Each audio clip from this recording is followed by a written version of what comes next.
ایک تھا بادشاہ، مگر وہ تھا الفاظ کا بادشاہ۔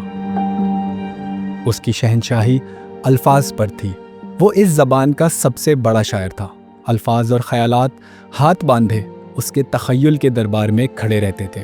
مگر شعر و سخن کے اس بادشاہ کا بھی ایک بادشاہ تھا، یعنی سچ مچ کا بادشاہ، اپنے خاندانی سلسلے کا آخری بادشاہ۔ اور یہ شاعر اس آخری بادشاہ کے دربار کا وظیفہ خوار، قصیدہ گو شاعر، دربار میں کھڑے ہو کر قصیدہ پڑھتا کہ بادشاہ کی بادشاہت اس وقت تک برقرار رہے جب تک ہے طلسم روز و شب کا در کھلا۔ ممتاز ادیب مختار مسعود کے بقول قصیدہ گو بھی ایک بازیگر ہوتا ہے اور دیتے ہیں دھوکہ یہ بازیگر کھلا۔ وقت نے ثابت کیا کہ اس شاعر کا قصیدہ تو زوردار تھا، مگر بادشاہ کافی کمزور تھا۔ بادشاہ گرفتار ہوا، مقدمہ چلا اور جلا وطن کیا گیا۔ اس قصیدہ گو شاعر نے ایک بغل میں بیاض، دوسرے میں درخواست دبائی اور ایسٹ انڈیا کمپنی کے دفتر داد اور پینشن لینے پہنچ گیا۔ یہ قصیدہ کہنے والا شاعر تھا اسد اللہ خان غالب، اور اس کا بادشاہ تھا 3 صدیوں تک ہندوستان پر راج کرنے والا مغل خاندان کا آخری بادشاہ، یعنی بہادر شاہ ظفر۔ چلے پھر شروع کرتے ہیں مغل سلطنت کے آخری بادشاہ بہادر شاہ ظفر دوم کی کہانی، جو اپنی کم ہمتی اور حوصلے کی کمی کی وجہ سے المناک انجام سے دوچار ہوا ہے۔ انگریزوں کی پینشن پر گزارا کرنے والا 82 برس کا شاعر بادشاہ، جو کم از کم شعر کی حد تک ایک جہادی رہنما بھی تھا، جو انگریزوں کو ہندوستان سے نکالنے کا حوصلہ بھی رکھتا تھا۔ غازیوں میں بو رہے گی جب تلک ایمان کی، تخت لندن تک چلے گی تیغ ہندوستان کی۔ بات حوصلے کی نکلی ہے تو رفتار کے حوصلے اور بہادری کی بھی مثالیں دی جاتی ہیں۔ یہ حوصلہ آپ کے سپورٹ سے آتا ہے، جو سبسکرپشن اور پیٹریون ممبرشپ سے آتی ہے۔ تو سبسکرائب کریں اور پیٹریون ممبر بنیں۔ آپ کی رائے بھی ہمارے لیے بہت قیمتی ہے، اس لیے کامنٹس میں اپنی رائے سے ضرور آگاہ کریں۔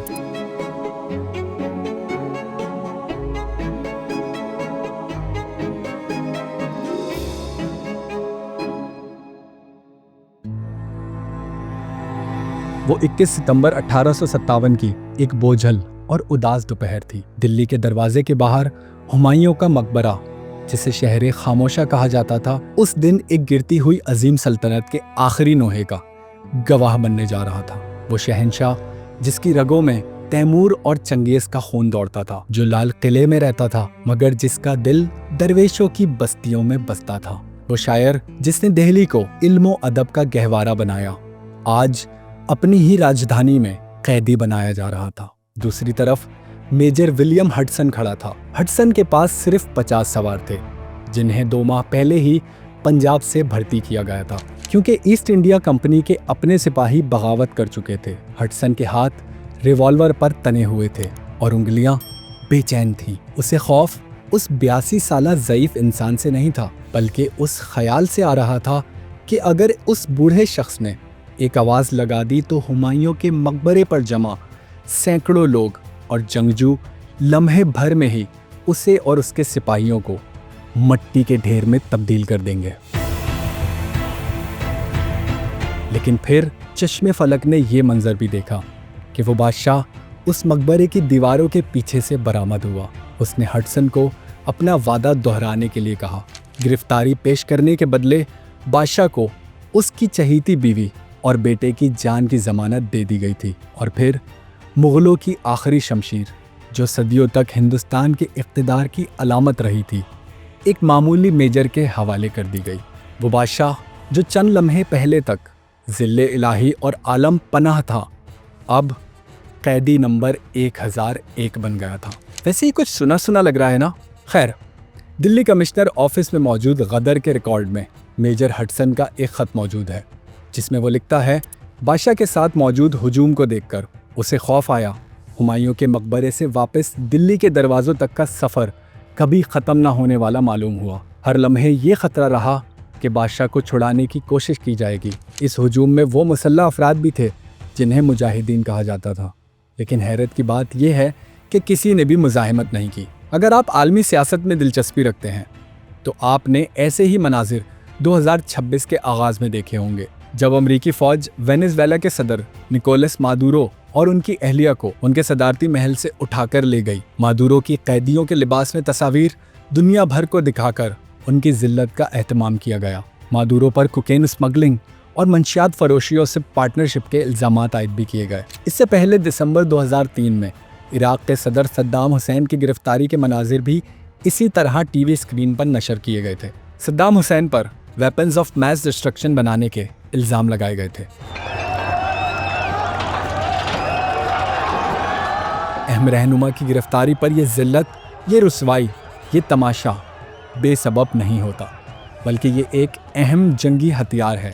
یہی وجہ ہے کہ بہادر جنگجو ہتھیار ڈالنے سے زیادہ لڑتے ہوئے مرنا پسند کرتے ہیں۔ لگ بھگ 170 برس پہلے جب ہندوستان کے آخری بادشاہ بہادر شاہ ظفر نے ہتھیار ڈالے تو انہیں بھی رسوا کیے جانے کا بے حد خوف تھا۔ میجر ہڈسن سے جان کے امان کے علاوہ جو دوسرا وعدہ انہوں نے لیا تھا وہ یہ تھا کہ انہیں بے عزت نہیں کیا جائے گا۔ اس کے باوجود 82 برس کے بہادر شاہ ظفر پر انگریزوں کے خلاف دہشت گردی کے ماسٹر مائنڈ ہونے کا مقدمہ چلایا گیا تھا۔ انہیں رسوا اور جلا وطن کیا گیا۔ قید میں ان کی تصویریں بنا کر عین اسی انداز میں تشہیر کی گئی جس طرح بعد میں مادورو اور صدام حسین کی تصاویر دنیا بھر میں پھیلائی گئی تھی۔ وہی تصاویر جس میں ہندوستان کا شہنشاہ دلی میں لال قلعے کے پیچھے ایک چھوٹے سے گھر میں چارپائی پر لیٹا ہوا تھا اور اس کی آنکھوں میں صرف بے بسی تھی۔ کیا تصوف اور شاعری سے شغف رکھنے والا یہ بوڑھا بادشاہ برطانیہ کے لیے ایک خطرہ بن سکتا تھا؟ بہادر شاہ ظفر جس خاندان کی سربراہی کر رہے تھے وہ 300 سال سے ہندوستان کا حکمران تھا۔ اس میں کئی بگڑے بادشاہ اور شہزادے گزرے تھے، لیکن جو سادگی اور نجابت بہادر شاہ ظفر میں پائی جاتی تھی وہ کم ہی حکمرانوں کو نصیب ہوئی۔ ابو ظفر سراج الدین محمد بہادر شاہ 24 اکتوبر 1775 کو دہلی میں پیدا ہوئے۔ وہ نہ تو تخت کے امیدوار تھے اور نہ ہی ان کے والد انہیں اپنا ولی عہد نامزد کرنا چاہتے تھے۔ 1808 میں ولی عہد نامزد ہونے کے باوجود اگلے 29 برس وہ محض ایک شہزادے ہی رہے۔ اپنی عمر کے 61 برس انہوں نے شاہی خاندان کے فرد کی بجائے ایک صوفی عالم اور درویش جیسی زندگی گزاری۔ ابو ظفر سراج الدین اپنے دیگر شاخرش بھائیوں کے برعکس نہایت ہی سادہ کپڑے پہنتے تھے اور خود کو شاعری اور عبادت میں مشغول رکھتے تھے۔ انہیں بہادر شاہ دوم کا نام تو دیا گیا تھا، لیکن انہوں نے ظفر تخلص اختیار کیا اور اسی مناسبت سے بہادر شاہ ظفر مشہور ہوئے۔ اس زمانے میں دہلی سے شائع ہونے والے معروف دہلی اردو اخبار کے مطابق عوام انہیں ایک سچا ولی اور روحانی پیر مانتے تھے اور لوگ ان کے باقاعدہ مرید بنتے تھے۔ انہیں دلی کے صوفیہ سے بے حد لگاؤ تھا۔ وہ تقریباً ہر ہفتے صوفیہ کے مزارات پر حاضری دیا کرتے تھے، خاص طور پر حضرت خواجہ نظام الدین اولیاء اور قطب الدین بختیار کاکی کے مزارات سے انہیں دلی عقیدت تھی۔ وہ ان بزرگوں کے عرس کی تقریبات اور جلوسوں میں باقاعدگی سے شرکت کرتے اور سجادہ نشینوں اور مجاوروں میں دل کھول کر عطیات و خیرات تقسیم کرتے تھے۔ اس طرح سے ان کی شخصیت پر تصوف کا رنگ ہر وقت غالب رہا۔ ایک برطانوی مبصر نے بہادر شاہ ظفر کو لگ بھگ 50 برس کی عمر میں دیکھا اور لکھا، ان کی ظاہری شکل و صورت اور پہناوا کسی مفلوق الحال غریب منشی سے کم نہیں تھا۔ انہیں اقتدار یا سیاست کا کوئی شوق نہیں تھا۔ ان کی اصل دلچسپی تصوف، موسیقی اور ادب میں تھی۔ تصوف اور شاعری کے ساتھ ساتھ بہادر شاہ ظفر جوانی میں ماہر گھڑ سوار بھی تھے۔ وہ اپنے بھائی مرزا جہانگیر کو ساتھ ملا کر دلی کے بہترین گھڑ سواروں میں شمار ہوتے تھے۔ ہندوستان میں انگریزوں کی بڑھتی ہوئی پیش قدمی کے سامنے مغلوں کا زوال 1857 کی جنگ آزادی سے تقریباً ایک صدی پہلے ہی یعنی 1764 میں بکسر کی جنگ کے ساتھ مکمل ہو گیا تھا۔ اس وقت کے بادشاہ یعنی بہادر شاہ ظفر کے دادا شاہ عالم ثانی بس نام کے ہی بادشاہ رہ گئے تھے۔ ماضی میں جو علاقے مغل امپائر کے صوبے شمار ہوتے تھے وہ اب پرنسلی اسٹیٹ یا راجواڑوں میں تبدیل ہو چکے تھے۔ ہر ریاست میں انگریز ریزیڈنٹ مقرر ہو گیا تھا اور اسی کی ہدایات پر امور ریاست بھی چلائے جا رہے تھے۔ راجے مہاراجے اب بس نام کے ہی حکمران رہ گئے تھے۔ دلی کی حیثیت بھی بس اتنی ہی تھی کہ یہاں بھی ایک ریزیڈنٹ مقرر کیا گیا تھا۔ بہادر شاہ ظفر کے دادا شاہ عالم ثانی کے لیے 26 لاکھ سالانہ پینشن مقرر ہوئی، لیکن بہادر شاہ ظفر کے دور تک یہ پینشن کم ہوتے ہوتے صرف 1 لاکھ سالانہ رہ گئی۔ اتنی رقم سے لمبے چوڑے شاہی خاندان اور اس کے معمول کے اخراجات ہی مشکل سے پورے ہوتے تھے۔ بہادر شاہ ظفر کے دادا یعنی شاہ عالم ثانی کے دور میں مغلیہ سلطنت اتنی محدود ہو چکی تھی کہ لوگ طنزاً کہنے لگے سلطنت شاہ عالم از دلی تا پالم۔ دراصل پالم موجودہ دلی کا ہی ایک علاقہ ہے۔ جب بادشاہت اتنے مختصر علاقے تک محدود ہو تو کون حکمران بننا چاہے گا؟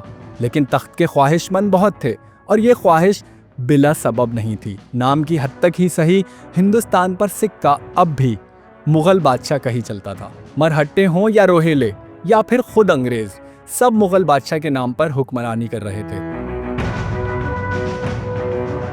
شاہ عالم ثانی کا انتقال 1806 میں ہوا۔ اکبر بادشاہ دوم مغل بادشاہ بنے۔ وہ اپنا ولی عہد چھوٹے بیٹے مرزا جہانگیر بخت کو بنانا چاہتے تھے۔ انگریزوں کو یہ بات بالکل بھی قبول نہیں تھی۔ انہوں نے جو قانون ہندوستان کی ریاستوں پر نافذ کیا تھا اس اعتبار سے صرف بڑا بیٹا ہی تخت کا وارث بن سکتا تھا۔ لیکن اکبر شاہ دوم اپنے بڑے بیٹے بہادر شاہ ظفر سے اتنے نالاں تھے کہ 1807 میں انگریز ریزیڈنٹ آرچی بالڈ سیٹن کو ایک خط لکھ کر یہاں تک کہا کہ ظفر بالکل نااہل ہیں، اور ساتھ ہی ان پر کچھ غیر اخلاقی الزامات بھی لگائے۔ ایک روز اس انگریز ریزیڈنٹ اور بادشاہ میں اسی معاملے پر بحث ہو رہی تھی کہ مرزا جہانگیر بخت کو غصہ آ گیا اور اس نے ریزیڈنٹ پر گولی چلا دی۔ آرچی بالڈ تو بچ گیا، لیکن جہانگیر بخت کو الہ آباد جلا وطن کر دیا گیا، اور یوں بہادر شاہ ظفر ولی عہد نامزد ہو گئے۔ انگریزوں کے چھوڑے ہوئے ریکارڈ سے ظاہر ہوتا ہے کہ بہادر شاہ ظفر کسی بھی دوسرے شہزادے کے مقابلے میں انگریزوں کے لیے زیادہ قابل قبول تھے۔ اس کی بڑی وجہ ان کی غیر مشروط وفاداری اور سر جھکانے کی عادت تھی۔ 1825 میں جس انگریز مبصر نے بہادر شاہ ظفر کے بارے میں تاثرات درج کیے وہ چارلس میڈکاف تھا، جو انگریز والدین کے یہاں کلکتہ میں ہی پیدا ہوا تھا۔ چارلس میڈکاف نے نوٹ کیا تھا کہ جہاں اکبر شاہ دوم بڑے بیٹے بہادر شاہ ظفر کے لیے ناپسندیدگی رکھتے تھے، وہیں اس صوفی منش انسان کے دل میں اپنے والد کا بھرپور احترام تھا، جو والد کے خراب رویے کے باوجود برقرار رہا۔ چارلس میڈکاف کی جانب سے بہادر شاہ کے اس اعلیٰ کردار کی تعریف تاریخ بہادر شاہی میں بھی درج ہے۔ تاریخ میں کہا گیا ہے کہ یہ ماننا پڑے گا بہادر شاہ ظفر کا رویہ ہر لحاظ سے نہایت قابل تعریف تھا۔ بلا شبہ وہ شہزادوں میں سب سے زیادہ باعزت اور باکمال ہیں، اور بادشاہ معظم یعنی اکبر دوم کی محبت کا سب سے زیادہ مستحق بھی ہے۔ اگرچہ اسے یہ محبت کبھی حاصل نہیں ہوئی، مگر اسے کبھی والد کے احترام اور فرزندانہ سعادت مندی سے ہٹتے ہوئے نہیں دیکھا گیا۔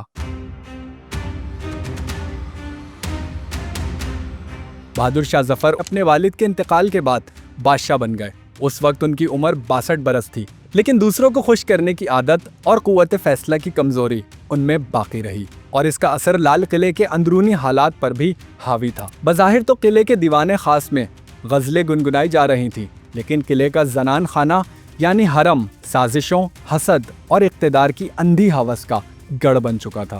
مغل شہزادے اور بیگمات ایک کھوکھلے اور بے اختیار تخت کے لیے ایک دوسرے کی جان کے دشمن بنے ہوئے تھے۔ اس خاندانی سیاست اور دھڑے بندی کا مرکز بادشاہ کی سب سے چہیتی اور بااثر بیوی ملکہ زینت محل تھیں۔ بادشاہ بننے کے 2 برس بعد 1840 میں بہادر شاہ ظفر نے 19 برس کی زینت محل سے شادی کی تھی۔ اس وقت بادشاہ کی اپنی عمر 64 برس تھی۔ بادشاہ کے لیے کئی شادیاں کرنا معمول تھا، لیکن زینت محل بہت جلد اتنی خاص ہو گئی کہ ملکہ کا منصب تاج محل بیگم سے لے کر اسے دے دیا گیا۔ آج کے دور کی سیاسی زبان میں خاتون اول یعنی زینت محل اب مغلیہ سلطنت کے اہم اسٹیک ہولڈرز میں سے ایک تھیں۔ زینت محل کا بادشاہ پر گہرا اثر تھا، اور ان کی زندگی کا واحد مقصد اپنے کم عمر اور نا تجربہ کار بیٹے یعنی مرزا جواب بخت کو ولی عہد بنوانا تھا۔ یہی وجہ تھی کہ انہوں نے ساہوکاروں سے بھاری قرض لے کر جواب بخت کی شادی پر بے تحاشا دولت لٹائی تھی، تاکہ اسے تخت کا اصلی وارث تسلیم کروایا جا سکے۔